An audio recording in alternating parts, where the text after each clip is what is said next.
am I speaking to right now? Cameron. My name is Cameron. You got some good questions today. I'm a Dolphin fan. I'm more a fan of boxing. Boxing is my main sport.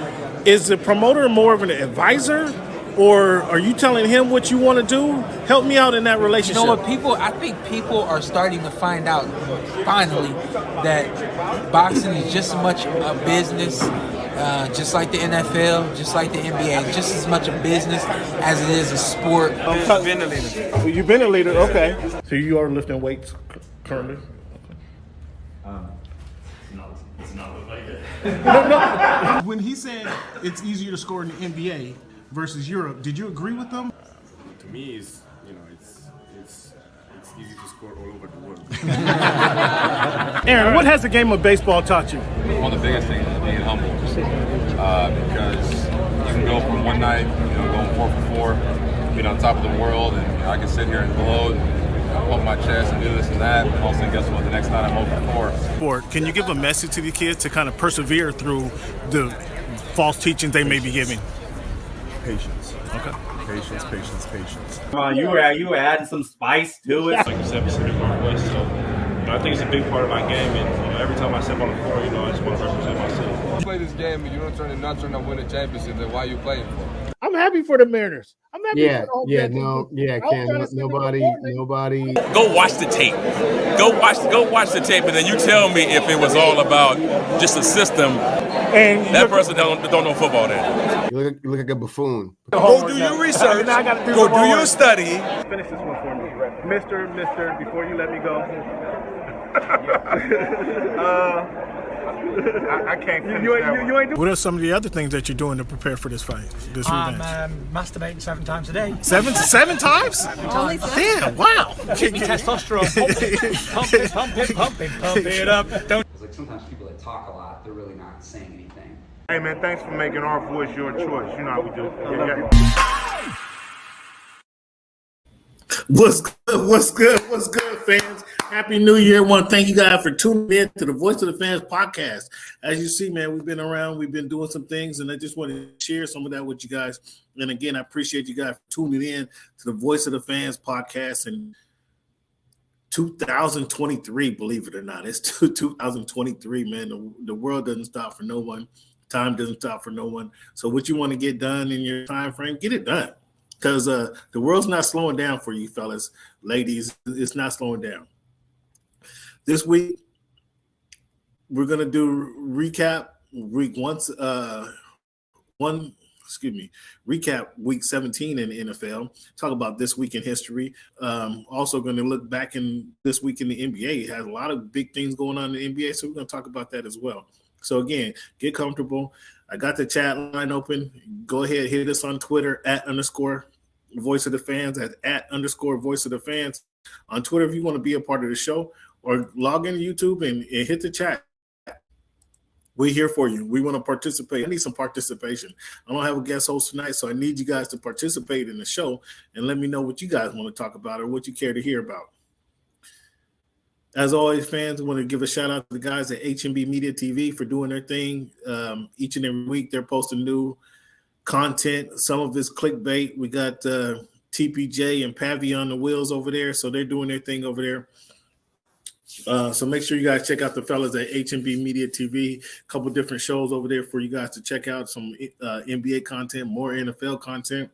There's a lot of sports content in general. So thank you guys for your participation and checking those guys out if you want some more content, some fresh content at that.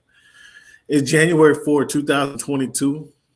And this, oddly, is week 222 of this version of the show. We've done shows. We recorded shows over the phone. We started recording shows over the phone. Started doing shows on the computer. And then we started recording the shows and putting them up on LinkedIn, or not LinkedIn, excuse me, on TuneIn, Spotify, Yahoo Radio, iHeartRadio. So you can find our show now. The best place to find it is on the current shows is find them on YouTube. So that's the best way to find it as you're watching now. With the numbers game, each and every week, we play the numbers game. This week being the number 4, January 4, we're going to look at the number 4. Who wore that number 4 best, or who come to your mind first when you think of the number 4. Anybody in Indianapolis probably thinks of Jim Harbaugh. If you was an OKC or Kansas fan, you probably think of Nick Collison. Or if you're from the UW, you probably think of Corey Dillon. Probably who wore that number best is Chris Webber, who's going to be soon introduced in the Hall of Fame, if he's not already. But Chris Webber probably wore that number best. Number 22, you can go to a few different routes. Emmitt Smith, obviously, when he retired, he led I think he still does lead the NFL in rushing. So that was a pretty good candidate there, as would be Elgin Baylor as well. Some historic. Dave Brown got some historic commercials, but I don't think he wore it best. Detlef Shrimp also wore that number as well. Fans, we can't start this show off and talk about the NFL without talking about what happened to Damar Hamlin, the Bills cornerback, on what was that, Monday night. And I was just getting comfortable watching a good game that was going on, and all of a sudden Hamlin went to go make a tackle. Oddly enough, he kind of made it with his chest, and the receiver T. Higgins kind of barreled into him with his helmet and shoulder. Hamlin made the tackle, and just something I'd never seen before. He jumped right up and then fell right back down. I've never, ever seen that before. And initially he didn't move. So my initial concern was him being paralyzed for the few seconds that he laid there on TV as they showed the replay. And he laid there. He didn't move until one moment where, he kind of, I don't know if it was a convulsion or whatever, but he kind of at the same time moved his stomach and legs kind of moved up. And so that showed me there was movement. So I was thinking, once I saw the movement, there was no more paralyzation, which I thought was a good thing. I was thinking the kid's going to be all right. Had the wind knocked out of him because of the way he absorbed the contact. Thought he may have hit his head harder than I thought, because again, he continued to lay there. I'm not a medical doctor. I just watched the game and seen incidents and injuries upon incidents and injuries of kind of what happens to the body out there on the football field. Again, my initial thought was he was paralyzed. Then he moved at least, and then I thought that went out the window. And I didn't see any of the CPR action that they talked about. They talked about that pretty quickly, like they were administering CPR and on the field, which was pretty tough to see. I wasn't out there, and I didn't see that from my living room, but all the players apparently said, and I saw the reactions on their face and what have you. It was a wild situation. It was a wild situation, if I must say so myself. And from all reports now, 2 days later, apparently he is getting healthy. So he's getting healthier. He's able to breathe some on his own, and it's not all from the machine. So maybe a couple of days from now, we'll see even further progress. So all prayers with Damar Hamlin. Let that be known. So what I'm gonna get into is talking about now how the NFL handles this moving forward. Is this 4-foot draw? And none of this is all in the vein of the game. It has to move forward. Everybody's been to a show. You know the old term, the show must go on. Everything I've seen, I was surprised they canceled the game. I'm really, that is a sign of the times, is that they canceled the game. We've seen injuries. Guys get carted off the field. The paramedics come out on the field, cart them off the field. We saw the game continue. That's become commonplace almost. Tua had the incident where he had a couple concussions and he was throwing up gang signs, and he got carted off the field. They continued that game, regardless of how eerie, gory it looks. We have to say Donald Parham used that as an example last year on the Thursday night game. He got the head. He had the head issue, head trauma, and again, his arms were fixed, like similar to that of Tua that we saw earlier this year. He laid in one motion and didn't move. So again, that game continued. A lot of these games continue. So I was blown away that they actually stopped the game. So that was a sign of the time. That was a sign of the NFL being sensitive to these players' needs. Whether it was the players not wanting to go back, the coaches said our players aren't up to it.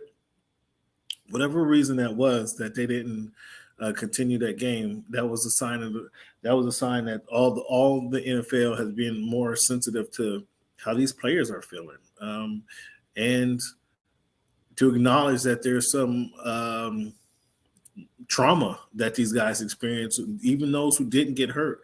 To see some of what was going on the field was traumatic. To see one of their brethren, if you will, being administer CPR on the field. Now, you've heard it all for the last 2 days, the last, 30 hours, 48 hours, excuse me, that, the guys live and die on the court. We heard Booger McFarland say earlier today, or at least I heard him say earlier today, that even with all the risk, I didn't need to hear this, by the way, but even with all the potential and risk of what's going on, he would still continue. He still would continue to. He still would continue to. He would have played even without even knowing all the dangers and even knowing all the dangers and issues that come with a potential playing in the NFL. He would have still continued. So most of I'd say 99 of these players would do that. I'm interested to see, just kind of looking further down the line, when the NFL, we see these traumatic hits, right, that happen in the NFL. I'm interested to see when it is the NFL makes these players sign a waiver to go play. And I probably bet that 80% of these players signing the waiver would still continue to play the game. Only 2 out of 8 players would say, no, I'd rather not play, because they want to. It's a sport that they've been playing since they were 5 and 6 years old. You get to a point where you're 18, 19, you really don't want to give that up if you have opportunity to play into your early 20s. And then you're going to college, and then you have an opportunity to go make millions of dollars playing. I doubt many people are going to give up that opportunity if you really feel you have an opportunity to play it at a high level. So that's part of how that situation went out. Again, a couple of things I think the NFL should do if they're truly worried about the hits. This wasn't a particular head-on collision, so this wasn't a situation that the NFL needs to be concerned in that respect. Here we go. What's good? Slow down, bro. So just talking about how the situation with Damar Hamlin, obviously prayers and thoughts go out to Damar and his family and wishing him the best. But I wanted to start on thinking down the road how the NFL would handle situations like this moving forward. I personally am waiting for the day that the NFL make players sign waivers, so they're not liable for these, not this particular injury, just injuries in general, that they have some limited liability. I'm waiting for the day that the NFL does that. And I personally believe 80% of the players who play in the NFL would sign that waiver to continue to play in the NFL. Whether they're coming in the NFL, they're mid-career in the NFL, I believe a certain amount of players would continue to play in the NFL should that be the case. Additionally, Cleveland, and I'm speaking about, though this Damar incident wasn't a head trauma incident where, it was a head-on-head collision and he got concussed, it wasn't like that. What happened to him is that's not a normal thing that happens on the football field. We all agree with that.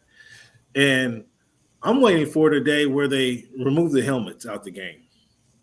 I think if you remove the helmets out of the game, you remove guys aren't going into a pile head first. You know what I'm saying? Guys aren't using that helmet as a weapon anymore. They're not using their head as a weapon if they don't have the helmet on. The helmet was protection. It wasn't to be used as a weapon. Or as I just give an example, most running backs do when they run through the middle of the hole. They kind of lower their shoulders and go lead head first. If there was no helmet there, everybody takes a different approach to hitting. I think that would eliminate a lot of the helmet-to-helmet collisions that we're so fearful of, because now you're not as protected. So when you go in and make a tackle, i.e. Derwin James the other night against the Colts, he doesn't lead with his helmet if he does not have. He doesn't lead with his head if he does not have a helmet on. He's coming in there. That would be. I personally think that would force players to actually hit and wrap up. How if you recall when Derwin James hit Travis Kelce, picked him up and slammed him to the turf a few weeks ago, like that was almost a perfect tackle. You would get more tackles like that versus guys flying in there with their heads. What's your thoughts on that, Cleveland? No, Cam, I'm not quite sure where you were going with that. They're keeping the helmets. It's just for safety precautions, and the helmets are getting better every day, taking more of the absorbance of the hits, and technology is far advanced. They're gonna stay with the helmets. And if they didn't have them, then people would hit their head on the ground and shoulders and knees far more often, and there would be even more concussions. So they're staying with the helmets. I think they're staying with the helmets because it's been a part of the game for so long. I disagree with there be more concussions without the helmets. But again, the game would change instantly without helmets on the field. Instantly, the game changes. Instantly. And they're probably not going to do that because of the safety reasons. But I guarantee you the game would change the moment the whistle blew if guys were playing without helmets. I guarantee it. Cleveland, how do you feel the NFL handled this situation? On Monday night, letting it drag out. It wasn't a situation where they could, sweep them up and obviously take them in the locker room. It wasn't that type of situation. How do you feel the NFL handled that situation? I think the NFL handled it poorly. I think it was because of the will of the two coaches and the two teams to basically say that they weren't going to play is why the game didn't continue. It wasn't because the NFL felt compelled to have some type of leniency or compassion towards the player. I mean, games have to get played. So, I mean, it was kind of a death race 2000 type of, mentality, roll them off the field, warm up for 5 minutes and, get back out there and, see what else we can do, as opposed to understanding the gravity of the situation. But the NFL is always tone deaf when it comes to these kind of things initially. And then if there's enough of a backlash, then they come out wholeheartedly supporting everyone that, understood that the player safety and what was going on with Mr. Hamlin was more important than the game of football at the time, even though, it's hypocritical for them to take that approach because they don't really actually feel that way. But now they're in a situation they've never been in before, and it's very difficult to determine what is the best path of kind of letting this whole thing play itself out. So talk to the people, Cleveland. Before you came on, I was explaining kind of what I saw and how I just kind of relived that situation that I was, sitting on the couch watching it happen. Were you watching the game? Were you watching the live action? So it's funny, Cam. It was kind of like my first day of getting to into my work billing week, so on and so forth. So I was a little bit on the exhausted side, but I had the TV on because I wanted to see, if the JBs could get Joe down, Burrow get after it. You want to see just Joe Burrow do his thing. see what's up. So already it was like boom, boom, ooh, okay, this is good. But I was doing a couple of other things, like kind of at the same time, kind of like when you're washing clothes and you got some dishes and talking to a few people, and I didn't see him collapse at first, right? And then I saw like the replay of him collapsing, right? And I feel bad about it in retrospect, because you just get kind of desensitized to those type of things that happen in football games. And it's just kind of like there's just kind of a long lag, and then either he walks off or the card comes out. The ambulance like never really comes out, right? Like it's like, and whenever the ambulance comes out, the first thing you're thinking is like, well, it's a neck injury. Can he move his extremities, and so on and so forth? So I was still kind of glancing at the television, but not really like fully paying attention to what was going on. And then it just I started to realize that this has been a long period, a long delay. Yeah, and kind of looking back, like what is going on here, and just kind of the way Joe Buck and Troy Aikman were talking, and how they kind of kept going to like the ESPN booth, and like it was like far more serious than I had initially understood, just kind of casually watching the game. And so then I became a little bit more observant of what was going on, and just kind of all of the things, and player reaction. And it wasn't until much later that they said he actually his heart stopped. They had to resuscitate him on the field. That's never ever happened, right? And then again back at the hospital. So it was a lot of you always know the injuries are serious, but there's somewhat of a time frame to it, and it's never ever this serious, right? It's never somebody like dying on the field. So it was a lot to process, but at the same time, it was like as I saw it happen, I'm sitting there watching it live. Like once Cincinnati scored, I was like, "Oh, this is going to be a good game." Like, let me get comfortable, let me dial in, and I was dialed in, chilling, watching the game, and I saw him make the tackle, and God bless DeMar. Bless DeMar and his family first and foremost. But I saw him make the tackle kind of with his chest. And it wasn't it was just an awkward way to tackle. I'll say that. And, Higgins kind of threw his helmet and shoulder into him, and then he absorbed it with his chest. And so he went like this, and then ended up falling on top of him. And then he stood up, and I saw him collapse. Like, I was like, oh, like that was weird. Like, and then they replayed it, and I was like, that was weird. I hadn't seen a player just collapse like that. Just collapse. Like he lost his balance and just fell.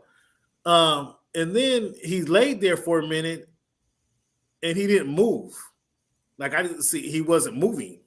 Like it wasn't a hit. Like if he got the wind knocked out of him, maybe his feet are still fluttering or something, or his arms are still fluttering. He didn't move. I was like, oh boy, this guy might be paralyzed. Like, and I'm thinking like, ooh, I'm thinking the worst. Like I'm thinking paralyzation. And then I saw his like he choked, like he coughed or something. His legs and his stomach just kind of moved up at the same time. So at least he's not paralyzed. And I didn't think much of it to then until you start, as you saying, Troy. They start talking about the CPR was out there. They cut away for a minute, and then they went to a commercial. He came back. He's still on the court or still on a field. And now this is running to 10 minutes long, and I've seen the ambulance come on the field. I mean, the ambulance came on the field, obviously, for the quarterback, Joe Theismann. I mean, I've seen that we've seen the ambulance come on the field before. So that didn't startle me. I mean, what startled me is they said they was doing CPR. And the guys, the teammates, the players on the field were just had this look of shock and horror. Like that was eerie. I have to say that was kind of eerie. I was very surprised they postponed the game. Very surprised they stopped the game. That I think, as I was mentioning before you came on, I think that's a sign of the times. That's a sign of where we are today, and the height, the sensitivity that a lot of things are on. And so, whether it was a player said they're not playing, the coaches said I don't want to put my guys out here. I knew when they gave them the 5-minute break, let's go in the locker room. I knew they weren't coming out the locker room. I knew that. That didn't make sense to go into the locker room now to dwell on this more. Cleveland, I will relate this situation. And again, God bless DeMar. God bless DeMar and his family. Hope this kid pulls through. All the reports were, as of today, that he's getting better. He's able to do some breathing on his own. Hopefully in a couple of days, he'll be able to breathe on his own altogether. But I relate this situation to when Kobe Bryant died. Kobe Bryant died on a Sunday morning, right? The Lakers and Clippers were supposed to play that Tuesday. Okay, and this was the Lakers coming off the bubble, right? The bubble championship, the Clippers with their everybody's healthy. This is supposed to be a clash. If I'm not mistaken, they came off the bubble championship. If my memory serves me correctly. But that was supposed to be a big clash in NBA that Tuesday. And the league, they end up not playing that game. I thought they should have played that game. I thought that game should have been played. The Lakers weren't ready to play the game. They weren't ready to do a tribute to Kobe at the time, 3 days after his death. But I thought they should have played the game because it would have been cathartic for the city. The whole city was mourning Kobe's death.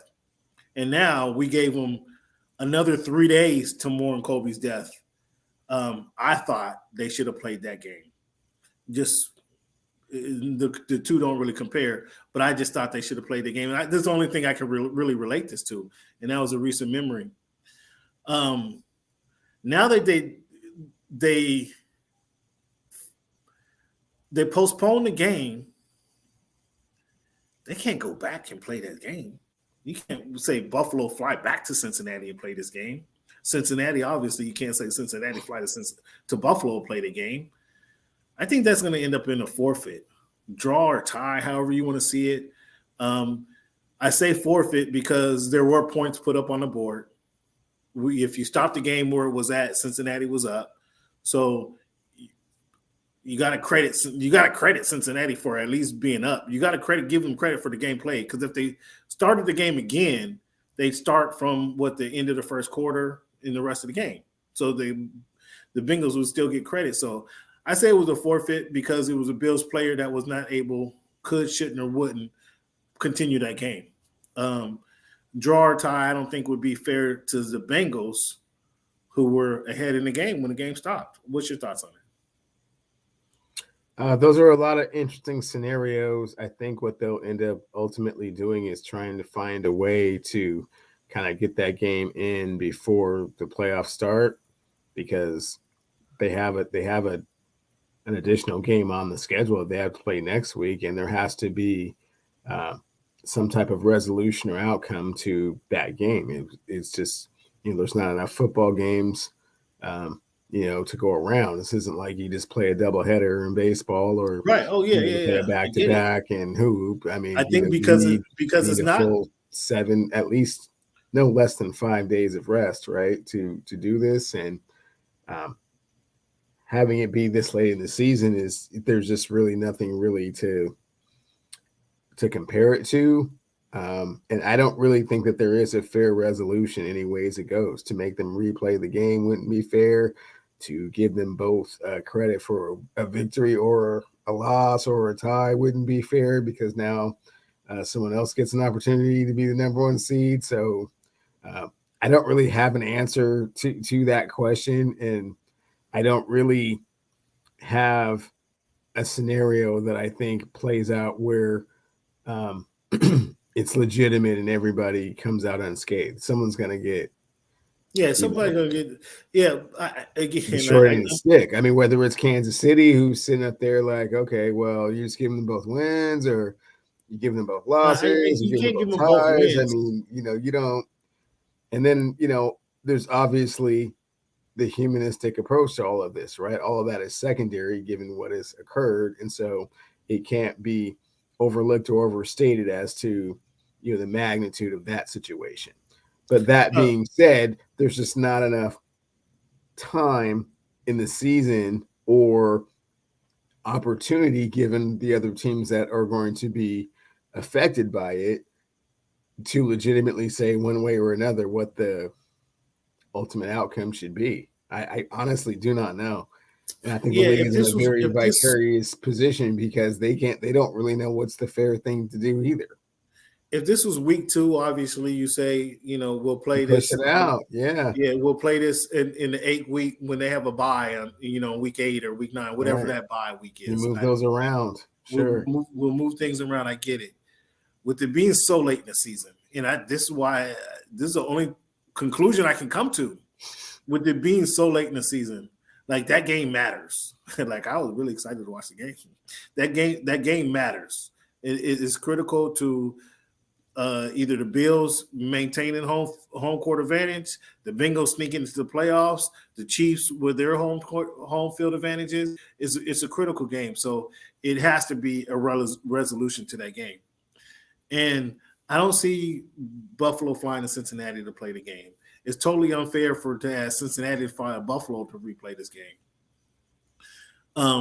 That being said, because there were points on the board, I mean, I don't see how you discount the points that were on the board. And it would be the equivalent of playing like 2 innings of a baseball game that got rained out. I mean, you're not just going to say, oh, well, they were up by 4 runs when it started downpouring.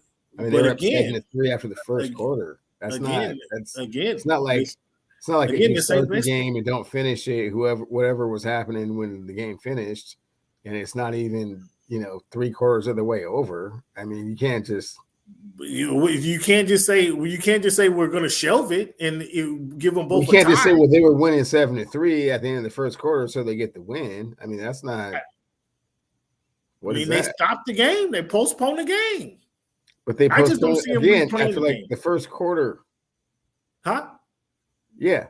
I mean, if it was like the 3rd or 4th quarter, maybe that's a little bit more relative argument, but not after the first quarter, man. You have to give them credit. So you give them both a tie and the Bengals up. I mean, that's a right answer. A right answer to the solution is there might not be a right answer, but I think for sure there's no right answer. Yeah, it's just what the league is going to do to mitigate as many circumstances and weird scenarios as is humanly possible, but there is no right answer now. Yeah, I don't know. I'm just riding with the forfeit. The Bills forfeit the game. That gives us a resolution. It's not, as you mentioned already, somebody's going to get the short end. The Bills forfeit the game because one of their players died on the field and had to be resuscitated. So you forfeit the game. You guys weren't able to continue. Oh, okay. I mean, that's what we come down to. It wasn't. I mean, I'm just what the reason is. They weren't able to continue. Should, couldn't, or didn't want to continue. So okay, fine. We get it. It's an uncharted territory, but this is how we have to grade it just to kind of move the season along. But either way, it's a tough decision, and that's what Roger Goodell gets paid the big bucks. But Roger, if you need any assistance up there, Roger, I can make a decision for you, and I'll take all the heat for just half that salary. How about that, Roger? That was the last game of the weekend. Before we got to that Monday night game, what impressed you over the weekend? Let me go back. Let me back up. How was dinner with your guy Robert Saleh? How'd that go? Oh man, that was cool, man. We had a good chat actually, Cam, and we had a a chat about culture and head coaches, and it was very revealing, Cam. What was revealing? How was this eye opening for you? Well, Cam, what me and Salah was talking about is that, and perhaps it's always been there. I never noticed it, but I've noticed it more the last couple of years. Is that head coaches really only talk to one side of their team. Oh boy! And the one side of their team that they talk to kind of determines what the culture of their team really actually is, and whether that's a good or a bad thing. So I was talking to the coach. I actually talked to him after the game as well, right? After, we talked. You talked to him before and after the game? Before and after, yeah. Oh, wow. Okay. Yeah, so I talked to him after the game. I was talking about, Coach, do you feel like your offense lets you down? I see the expression on your face when, kickers miss field goals and, quarterbacks, miss wide open receivers. And, how do you feel about that? He's like, hey, man, I just have faith in my defense. I go over there, I talk to them, I pump them up, I tell them, what it is that we need to do. And, hey, man, irregardless of what they can do, they give us, man, we got to do what we can do, man.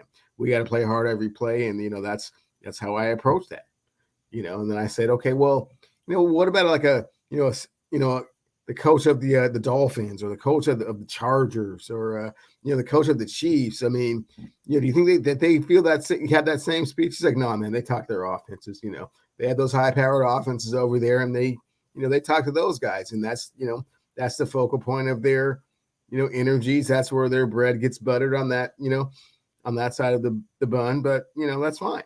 And so it just kind of got me to an epiphany. Like, you either have to be one or the other. There's very few coaches that can do both.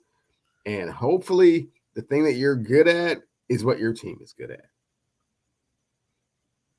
So you learned that Salah's a defensive coach.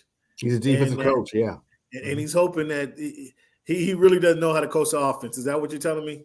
What I'm saying is he puts his guy in charge. He lets him know how he wants things to go. Hey, man, I'm not gonna step on your toes. I'm not gonna micromanage this, man. Just get us some points, man.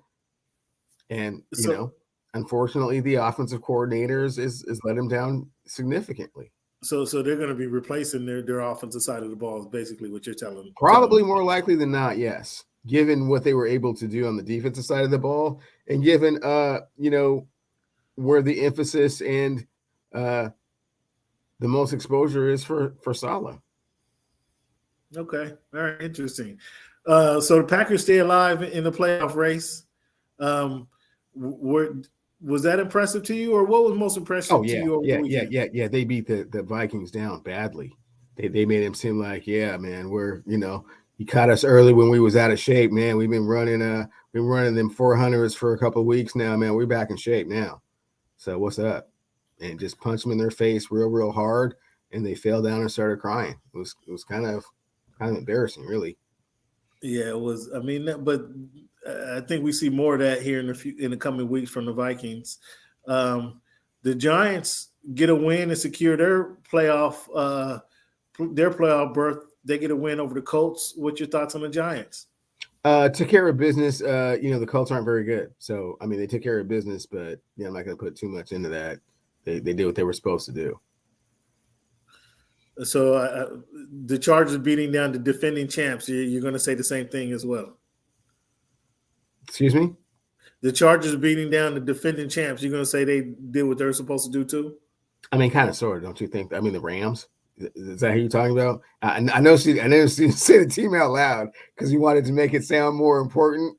The defending champs. The Super Bowl champs. Saying the 4-11 Los Angeles Rams, you wanted it to sound more important. That's the Super Bowl champs, not the Rams. Yeah, not putting too much stock in that, homie. Sorry. Good win. Kind of, sort of. So Tomlinson looks like Mike Tomlin has a chance to finish the season with another winning record. Mm-hmm. Did that move you at all? You're impressed by that, or? No, that's what Tomlin does. I mean, that's why I am a fan. Oh, you're a fan no of matter Mike what's too, going now? on around him, at the very least, he's going to be a winning record At the for very least, 18 he's gonna straight be years. very least he's gonna be 500. At the very least, yeah, he's had some Super Bowl appearances, and oh, by the way, the New England Patriots are in the AFC, so he's had some championship losses to them. So let's not make it seem like he's just been an underachiever all this time, or the just having a winning record or somewhat mediocre. I mean, Has he been an overachiever all this time?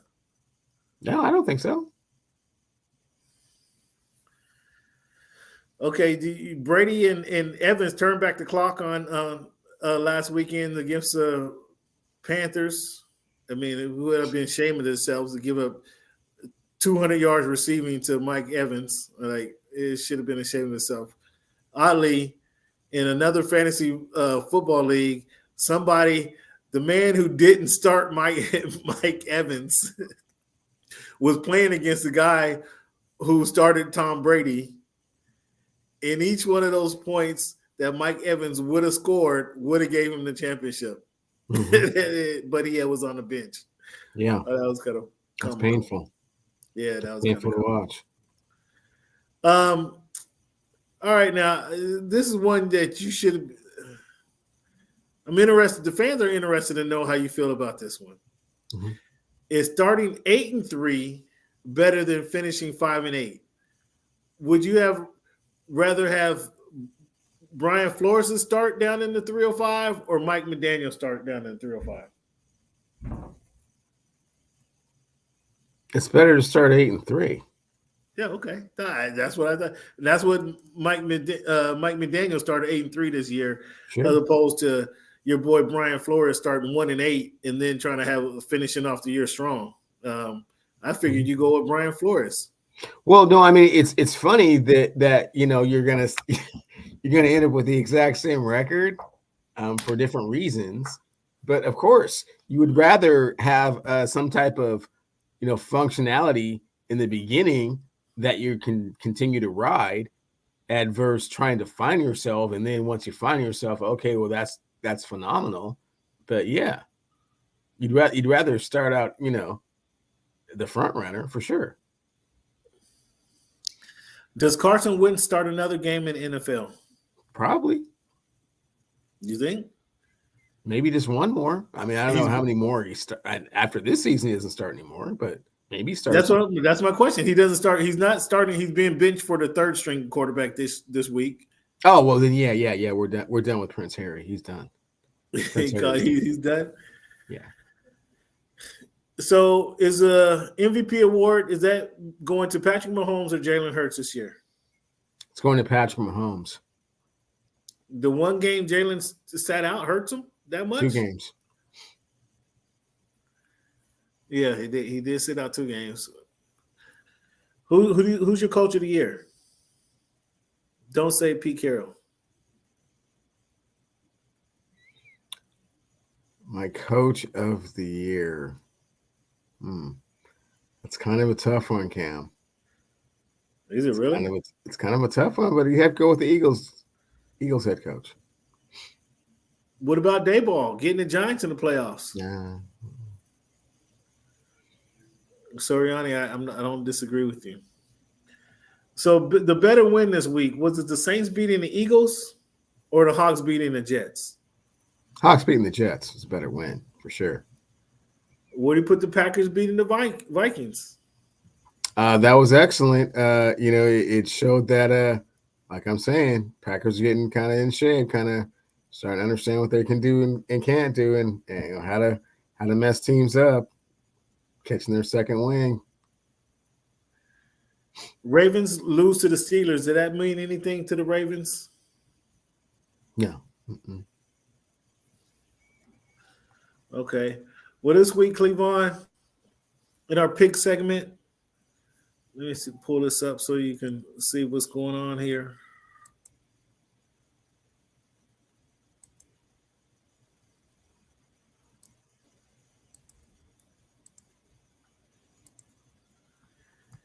Here we go. You had the Dolphins last week. We both had Philly. You had Carolina. I had Washington. I thought Washington was going to get to these guys. Cleveland has looked very unimpressive to me. You had the Jets winning. I mean, how do you feel about Pete Carroll, raining on your parade? Did you guys see Pete at dinner? Did Pete splash some water in your face or something? Well, again, Ken, we talked about before and after the game. We talked about how quarterback play would be integral. Just keep it fair, man. Just give us 13 to 16 points. Don't turn the ball over, and that didn't happen. So you didn't talk to Pete this weekend at all. You was just riding Salah's coattails. No, I didn't talk to Pete. Wow, this is a little free. It might be a little frosty up there for you this winter. You don't want Why? somebody else come to town, and now you're all over that, that hottie. You don't want to talk to the mainstay. Excuse me. I know you're not talking out of turn. I know you're not talking out of turn on two coasts, man.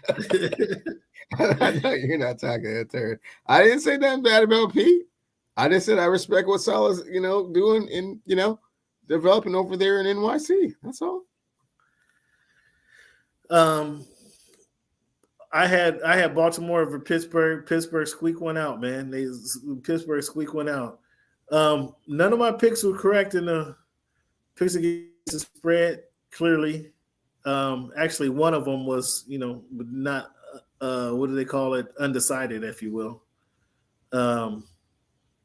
Miami, Carolina, Cleveland. You got one of those right. Confidence picks. Philly. We both had Philly at number 3, so neither one of us kind of won that battle there. So coming into the final week, folks. Final week of these picks. Final week of the regular season, there are still some other picks to be made. Final week of the regular season. Yeah, you are correct there. But final week of these picks, you can see I'm 70 at my confidence picks. Picks against the spread is just horrible. That's almost embarrassing right there. But my picks for the season, I'm not at where I want to be, but at the 70% mark. But I am in first place, so I'll take solace in that right now. With 1 week remaining. Mm-hmm.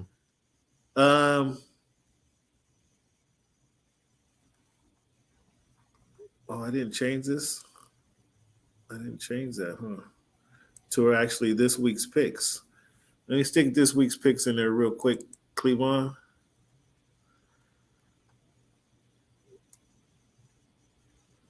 Real quick like. Here we go.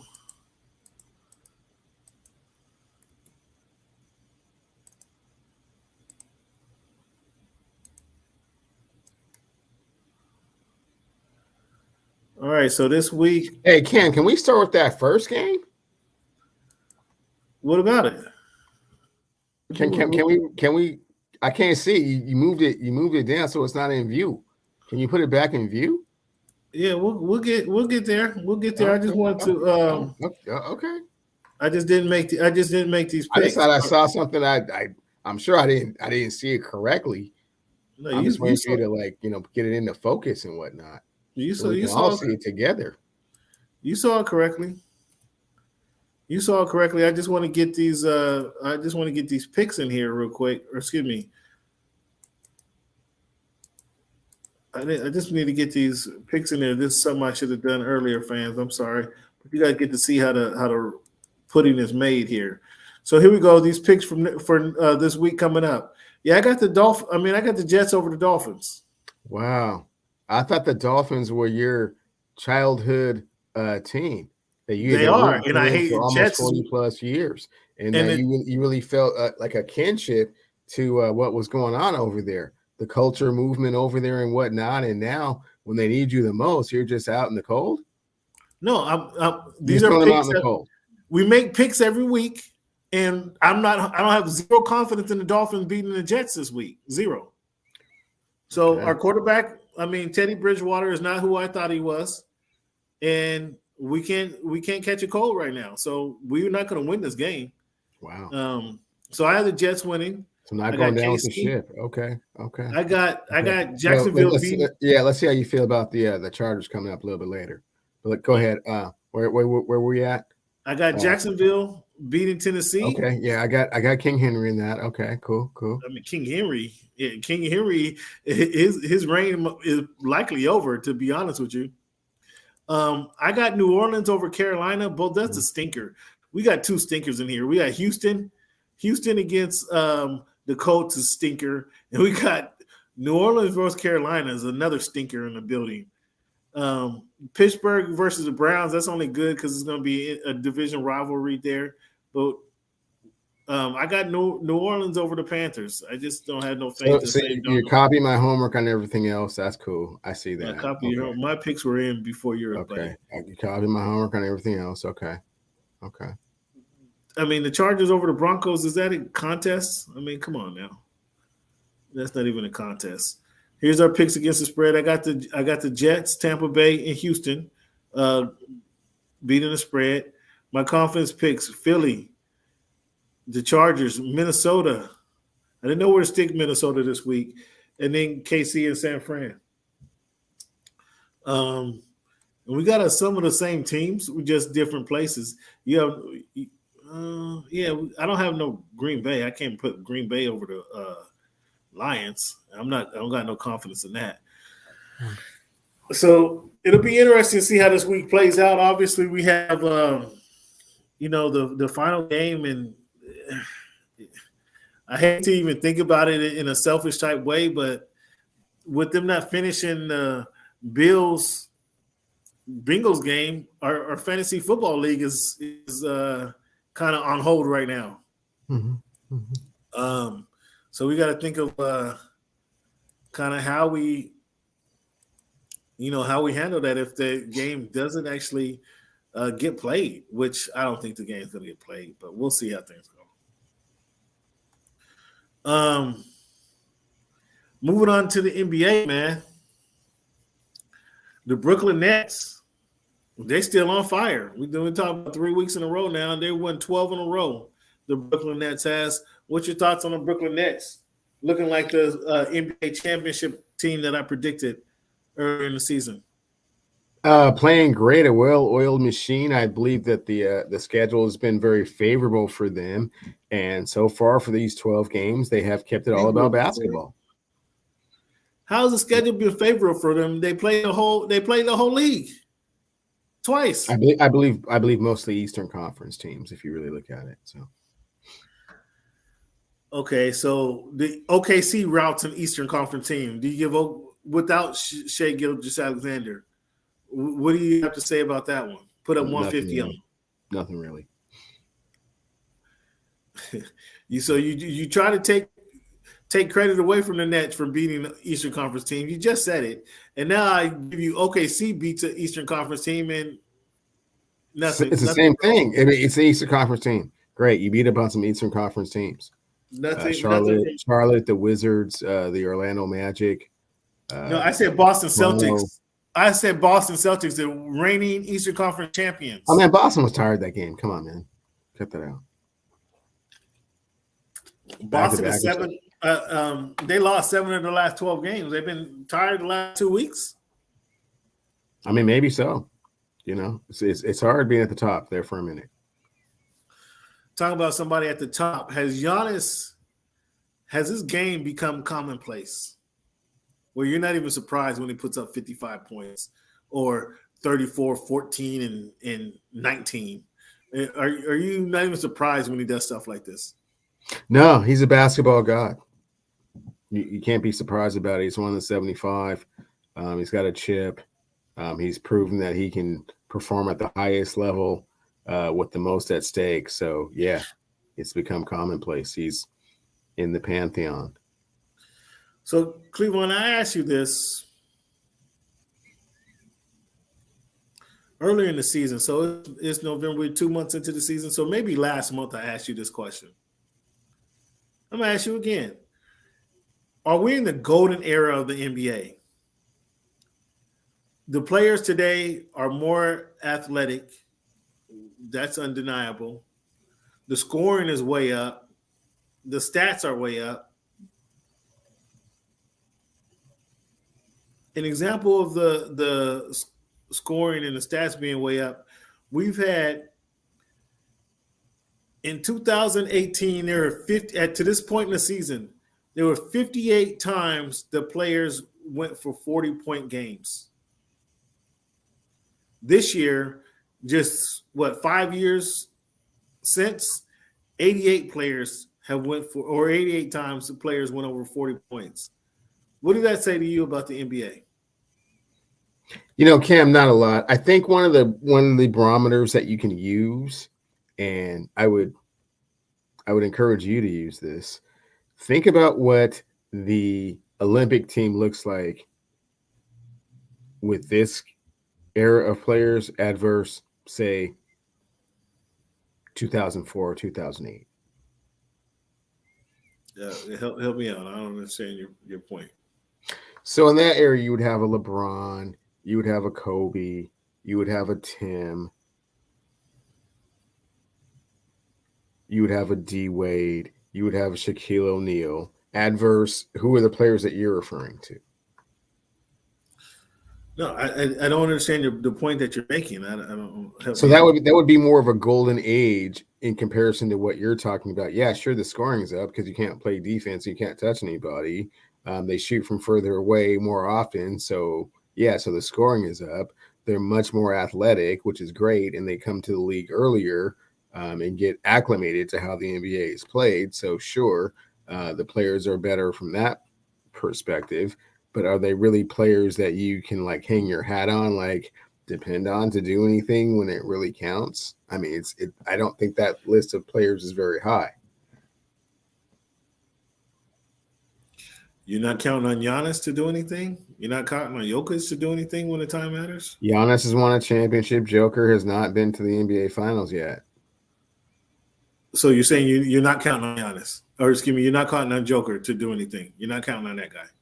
I'm not counting him as one of the beacons of the golden age of basketball. No. All the other aforementioned players that I named won championships. Multiple.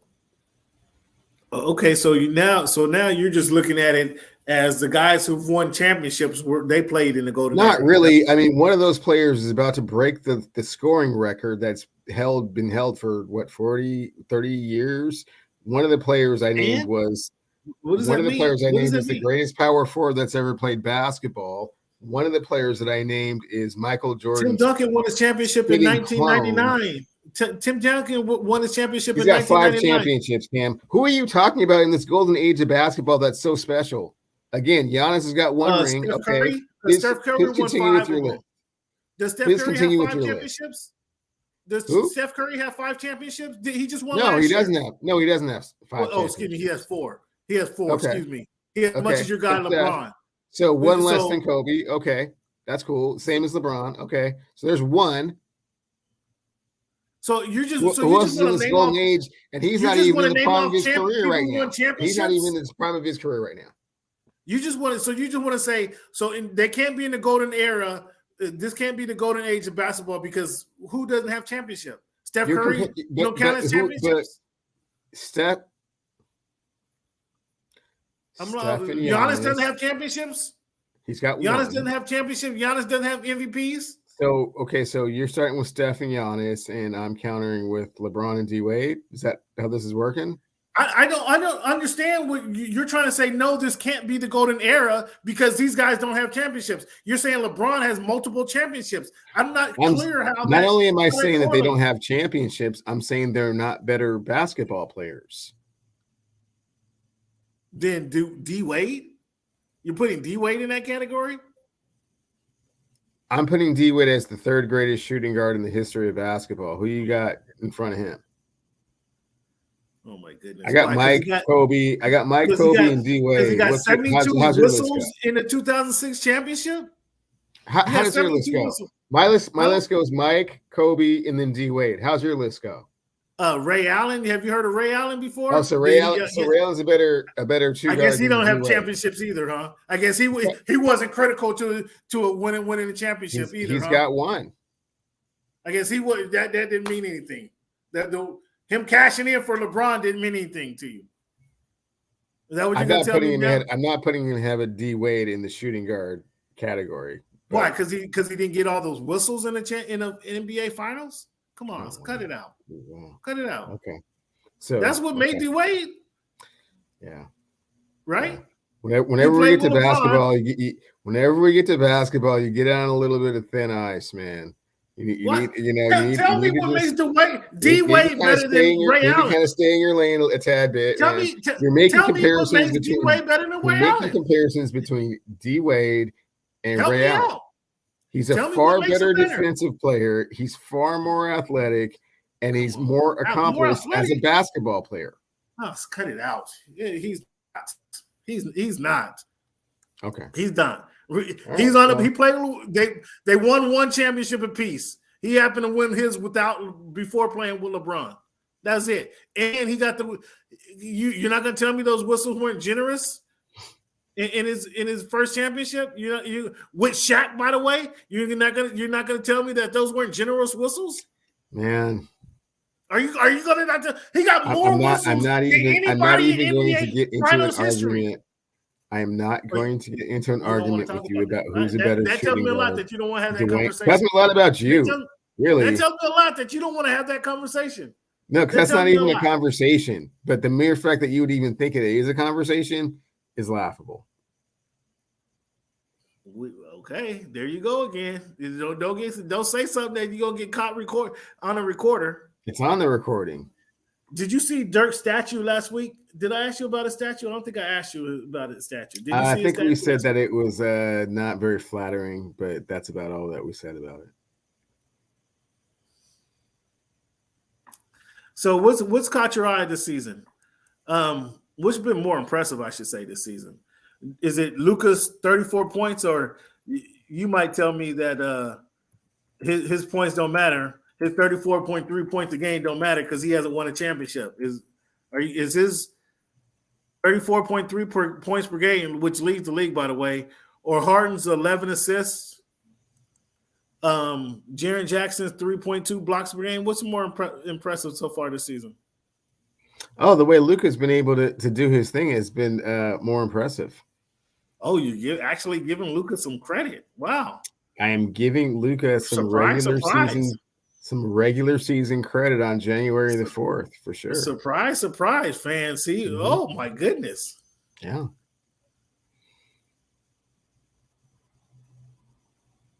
Well, we got somebody watching.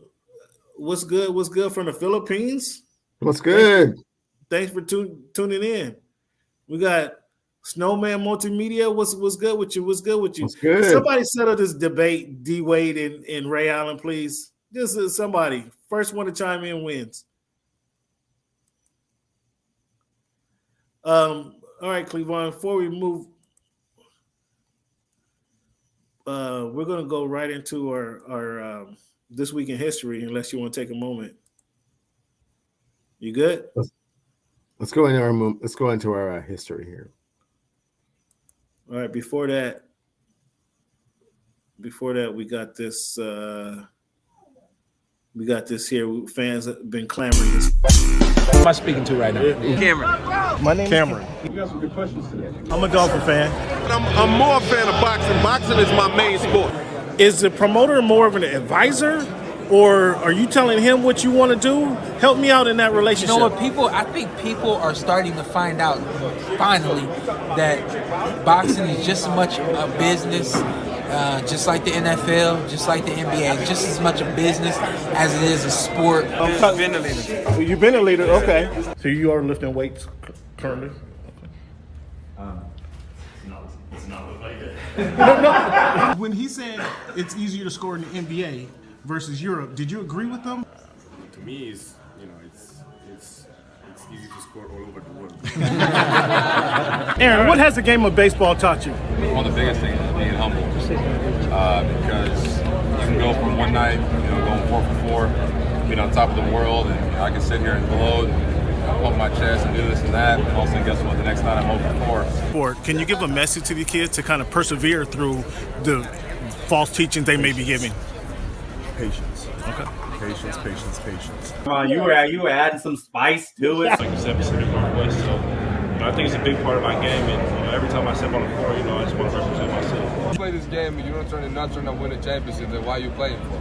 I'm happy for the Mariners. I'm happy Yeah, for the whole yeah, Kansas no, City. yeah, I was Ken, trying to send them nobody. Go watch the tape. Go watch the tape, and then you tell me if it was all about just a system. And that person don't know football. Then You look like a buffoon. Go do your research. Go do your study. Finish this one for me, Mister. Before you let me go. I can't finish that one. What are some of the other things that you're doing to prepare for this fight, this revenge? Masturbating 7 times a day. Seven times? Only Damn! Wow. Give me testosterone. Pump it up. Don't. It's like sometimes people that talk a lot, they're really not saying anything. Hey man, thanks for making our voice your choice. You know how we do.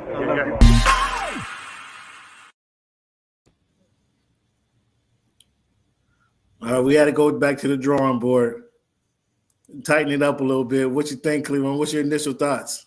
Oh man, I like that walk down memory lane. Like a lot of memorable moments, man, and it's just inspiration and a reminder of why we do the show, why we love doing what we do, the interaction, the feedback, the banter. What's my name? Wagner. That was funny. I said, now that you're the leader of the Seahawks, he's like, I've been a leader. I am a leader. Okay, dog, settle down. That was funny. That was pretty funny. Cleveland, William Tucker, first black child born in America, was baptized in Jamestown, 1624. Wow. That was 12/3/1624. 1920, a few years later, the Negro League, National Negro League, was organized. Back in 1984, the Great One scored 8 points, 4 goals, and 4 assists for the second time in his NHL career.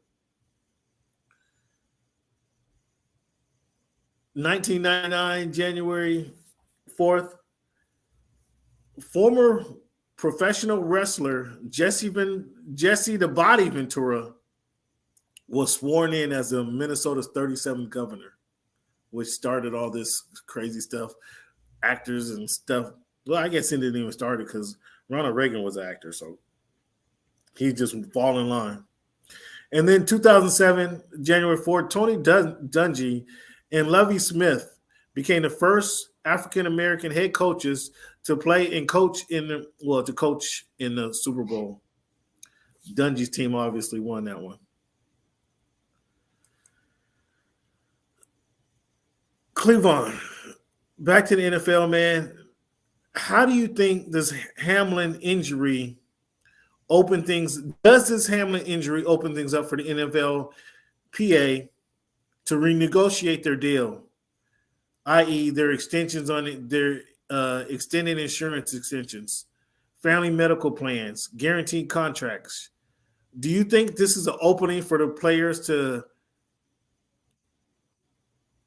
capitalize on these some of these negotiations that they haven't been able to capitalize on before? Maybe make a little bit of headway, but not to, I wouldn't say like cash in or capitalize like there was going to be a sweeping change in how the NFL does things. I do think that they feel like this is an isolated incident and not something that's reflective of, an everyday occurrence on the football field. So I don't think they're going to treat it as such. You don't think this shines as an example of what can happen? And the NFL is not really worried or concerned about what other people think. I mean, to a certain extent, if there's enough of a backlash and uproar, they will acknowledge their tone deafness and kind of make a 180 for certain things, a la Colin Kaepernick. But this isn't to that extent at this point. I think make a 180 for Colin Kaepernick, though. What's that? They didn't make a 180 for Colin Kaepernick. Oh, for sure. Yeah, you can kneel, and they understand that they were wrong from the beginning and have admitted. No, that wasn't. You call that a 180? Like No, they didn't. Initially being blackballed and not being able to participate, and no one can kneel, and if you do, you can't play either.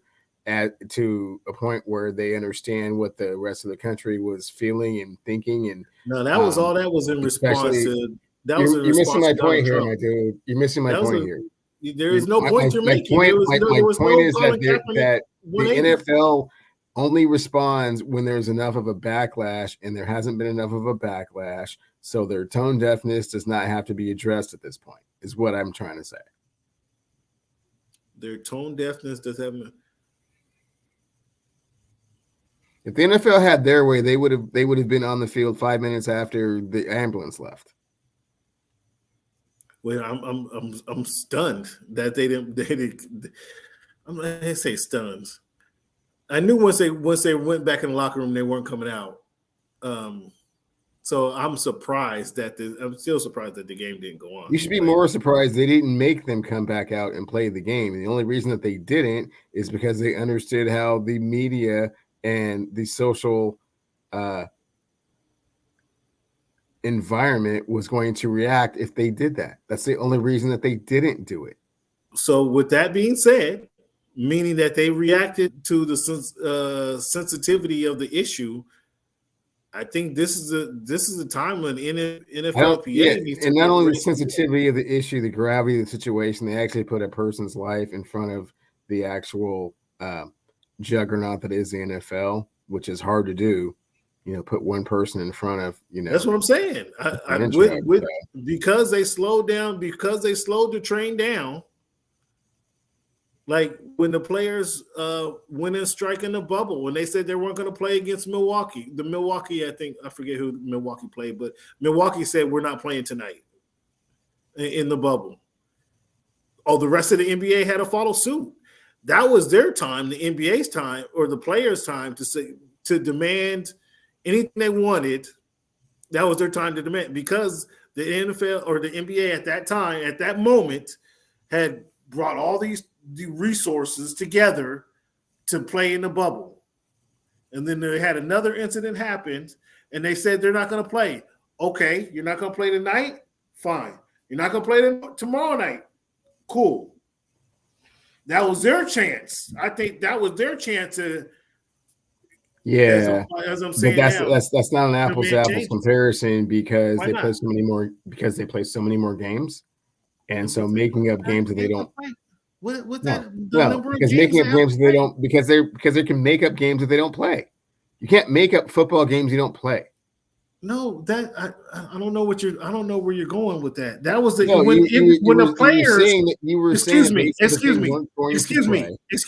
When the NBA players shut down the NBA, that was their chance to demand anything they wanted. If they wanted healthier contracts, if they wanted their pharmacists on the sidelines with them, whatever that was that they needed, they shut down the league. The league had to come to them and say, okay, guys, what is it that you want?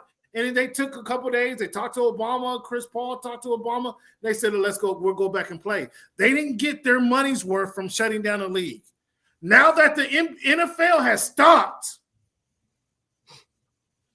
this is their opportunity. I feel this is the NFLPA opportunity to say, hey, we need, before our players get back on the field, the NFLPA says we need extended insurance for our players.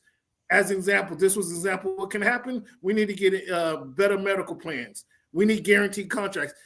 The NFL has, for momentarily, however momentarily it is, if they end up playing this weekend or they don't, if they don't play this weekend, they have more time to get these demands in. I think this is their opportunity, because they're not going to get it just a season week 1 through 16, because those games are already playing. The game's already playing, whatever point in their season. And what makes this such a tough time for the NFL, where they have to respond, is we are at the end of the season. We don't have time, to your point, to push these games back. We can't wait 2 more weeks. They're going to have to make a decision today, tomorrow, rather soon. They have the 1 week in between when the Pro Bowl supposed to be played, or the events of the Pro Bowl supposed to be played. They can postpone that. They can move that to Saturday or what have you. if that's what they decide to do. But now the NFL has the ear of the Players Association. I would suspect they're listening now more than they ever have before, because the game hasn't been stopped or postponed before. So I would think that this is their opportunity to take care of this, to make some changes, to make any suggested changes that they have.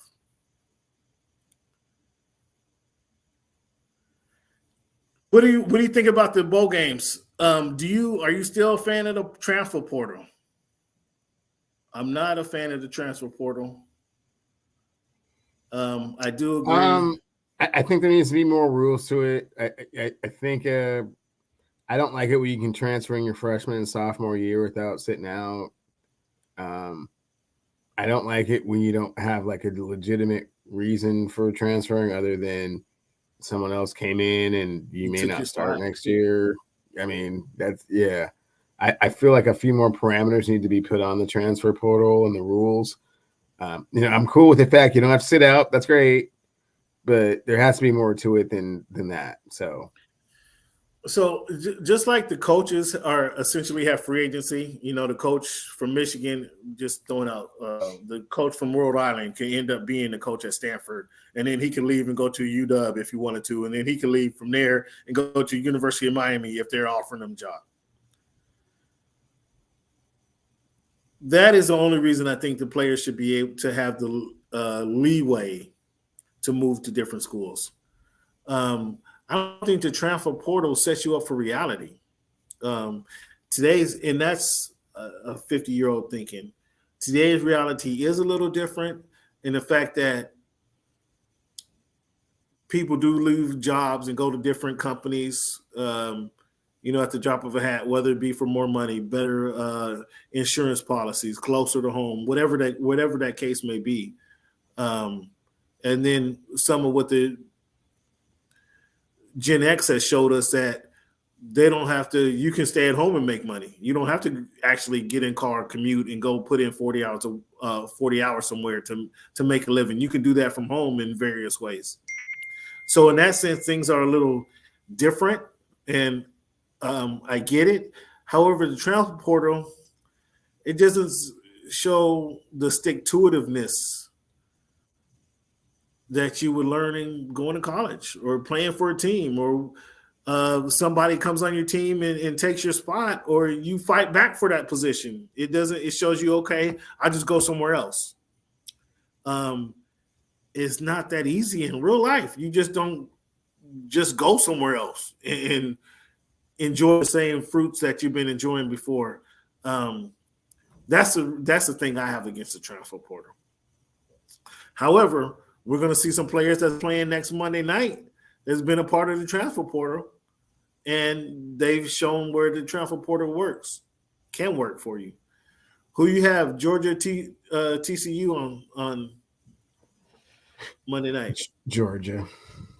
Easy? You said that without easy? Interesting. So with this scenario with the game not being canceled, what's your suggestion on handling the Voice of the Fans Fantasy Football Championship? Will we just play it out if they cancel the game? I mean, postpone the game, give us those points that's already been on the board. What's your thoughts on that? I think that the whatever the prize was going to be should be allocated amongst the the teams that were in the playoffs that were impacted by the fact that this game is not going to be played, and the points that we can't factor in. So a split? Is that what you're saying? Yeah. A kiss your sister split? A kiss your sister tie? You have to split it up. Oh, that's ugly. Hopefully my competition ain't listen to that one. That's a ugly resolution to that one. That's an ugly resolution there. You ready for some college hoop, man?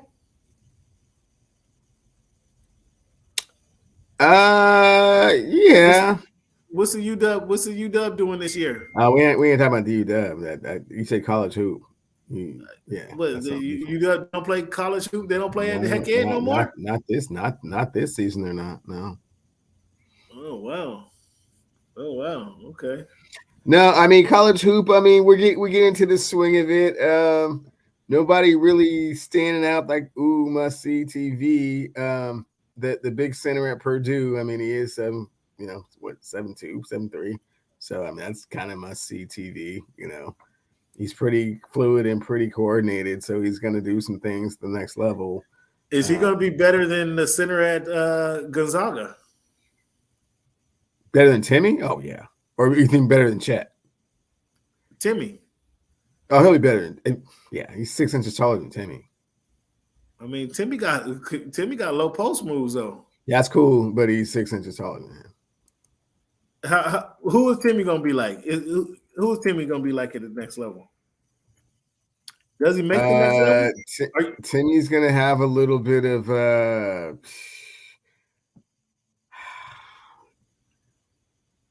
Is he gonna be better than Sabonis? Timmy's gonna be like a Steven Adams, maybe.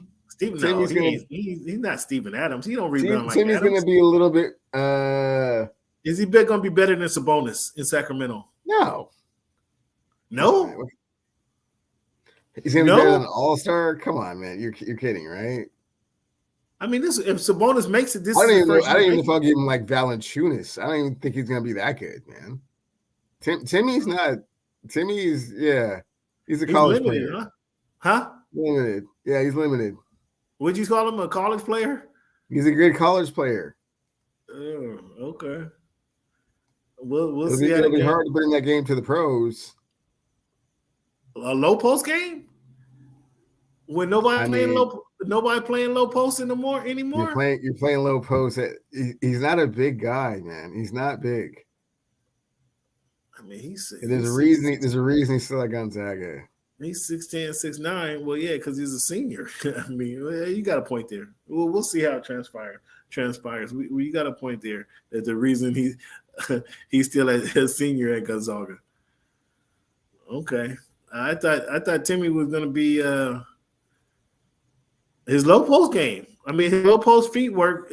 Like nobody has that. Nobody's doing that in the league. Not many people. Let me say nobody. Not many players have the post moves that he has. He's not going to be a defender. Adams, I thought, was a defender and can clog up the paint if you needed him to. I don't see that from him. I'm saying he'd be a low post scorer, give you 12 to 15 a night. Somebody 12 to 15 a night. You don't think so, huh? Oh, 12 to 15 is a little ambitious. Yeah. Wow. That's like 6 shots, 6 to 8 shots a game. That's interesting. We'll see. All right, fans. I want to thank you guys for joining the Voice of the Fans podcast. This is the first one of the year. We got all year, fans. We got all year. So if you didn't join us tonight, you didn't chime on tonight on the text machine, please make sure to hit us up. We'll be here each and every Wednesday. So thank you guys for making time for us. Cleveland, I'm gonna leave you and the fans with this quote now. If you can believe it, the mind can achieve it. That's Mr. Ronnie Lott. I don't know if many people heard of that guy. But if you can believe it, the mind can achieve it. That's Mr. Ronnie Lott, Hall of Fame safety for the San Francisco 49ers. Again, and fans, what? And New York Jets. All of a sudden, this guy's a Jets fan. I never heard him root for the Jets so hard in the last 3 weeks. In the 10 years we've been doing this show, he's a Jets fan all of a sudden. Fans, please be sure to rate, review the podcast, rate and review the show. And as always, like Cube said, thank you for making our voice your choice. And we're going to hit you with this once more as we close the show. Who am I speaking to right now? Cameron. My name is Cameron. You got some good questions today. I'm a Dolphin fan. I'm more a fan of boxing. Boxing is my main sport. Is the promoter more of an advisor, or are you telling him what you want to do? Help me out in that relationship. You know what, I think people are starting to find out finally that boxing is just as much a business, just like the NFL, just like the NBA, it's just as much a business as it is a sport. You've been a leader. You've been a leader, okay. So you are lifting weights currently? It's not look like it. No. When he said it's easier to score in the NBA versus Europe, did you agree with them? To me, it's easy to score all over the world. Aaron, what has the game of baseball taught you? One of the biggest things is being humble, because you can go from one night, going 4 for 4, being on top of the world, and I can sit here and gloat and pump my chest and do this and that. And also, guess what? The next night I'm 0 for 4. Can you give a message to the kids to kind of persevere through the false teachings they may be giving? Patience. Okay. Patience. Come on, you were adding some spice to it. Like you said, Pacific Northwest. So, I think it's a big part of my game. And every time I step on the floor, I just want to represent myself. You play this game and you don't turn to win a championship, then why are you playing for? I'm happy for the Mariners. I'm happy Yeah, for the whole yeah, Kansas no, City. yeah, Cam, nobody. Go watch the tape. Go watch the tape, and then you tell me if it was all about just a system. And that person don't know football then. You look like a buffoon. Go do your research. Go do your study. Finish this one for me. Mister, before you let me go. I can't finish that one. What are some of the other things that you're doing to prepare for this fight, this revenge? Masturbating 7 times a day. Seven times? Only 7? Damn, wow. Keep me testosterone pump it up. Don't. Like sometimes people that talk a lot, they're really not saying anything. Hey man, thanks for making our voice your choice. You know how we do.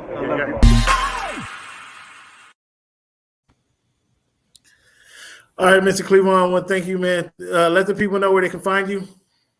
At Clevey Warner on Twitter and Cleavon still on Instagram. Again, hit us up at _Voice of the Fans, at _Voice of the Fans. Anytime you like throughout the week, we answer your questions. We do respond to your feedback, fans. So thank you for being a part of the show. Anything you want to know, hit us up on at _Voice of the Fans for the show. Thank you for your time.